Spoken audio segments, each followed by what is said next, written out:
ஃபைனலாக plum cake செய்யலாம்னு சொல்லிட்டு நேற்று ஒரு சில ஐட்டம்ஸ் எல்லாம் வாங்கிட்டு வந்தாச்சு. இதில் இம்பார்ட்டண்டான ஐட்டமே இந்த ஆரஞ்சு ஜூஸ் தானே. ஏன்னா அதில் தான் வந்துட்டு செஞ்சால் டேஸ்ட்டாக இருக்கும்னு சொல்லிட்டு சொன்னதுனால நேற்று கொட்டுற மலையிலையும் போய் இந்த ஆரஞ்சு வாங்கிட்டு வந்தாச்சு.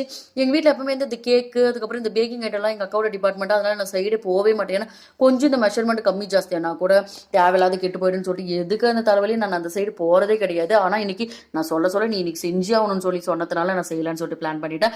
அப்புறம் எங்கள் அக்கா இங்கேருந்து அது எடு, இங்கேருந்து இந்த இடத்துல இருந்து இந்த நட்ஸ் எடுக்கும் போது இதெல்லாம் இத்தினால் எதுக்கு இருக்குதுன்னே தெரியாதுன்னு தான். அது அப்புறமா தான் இது தாண்டி கேக் செய்யறதுக்கு இம்பார்ட்டன் சொல்லிட்டு அதுக்கப்புறம் இந்த ஆரஞ்சு ஜூஸ்ல இந்த நட்ஸ் எல்லாம் போட்டு ஒரு ½ ஹவர் ரெஸ்ட் விடணுமாமே. ஆனால் அது தொடவே தொடாதுன்னு சொல்லிட்டு போனா அதான் திருட்டுத்தனமா அது எடுத்து டேஸ்ட் பண்ணி பார்க்கறதுல என்ன ஒரு ஆனந்தமா இருந்துச்சு. அப்புறம் இந்த சக்கரை சுகர் சிரப் மாதிரி ஒன்று செய்யணும்னு சொல்லிட்டு சொன்னாங்களா. அதுக்கப்புறம் தண்ணி ஊற்றும் போது சும்மா கலக்கிட்டே இருக்கணுமா, இல்லைன்னா அது ஒரு மாதிரி கட்டி அப்படின்னு சொல்லும்போது நம்ம தான் வந்து அதை பார்த்துனாவே சிரிப்பு வந்துருமே. அதனால நல்லா வராதுன்னு சொல்லிட்டு நான் கண்ணு மூடிட்டு கலக்கண்டா கலக்கிறேன்னு சொல்லிட்டு ஒரே காமெடியாக தான் இருந்துச்சு. ஆனால் இது என்னன்னா காலையில் ஆரம்பிச்சது நைட்டு வரையும் ஆயிடுச்சு கேக் செஞ்சு முடிக்கிறதுனால.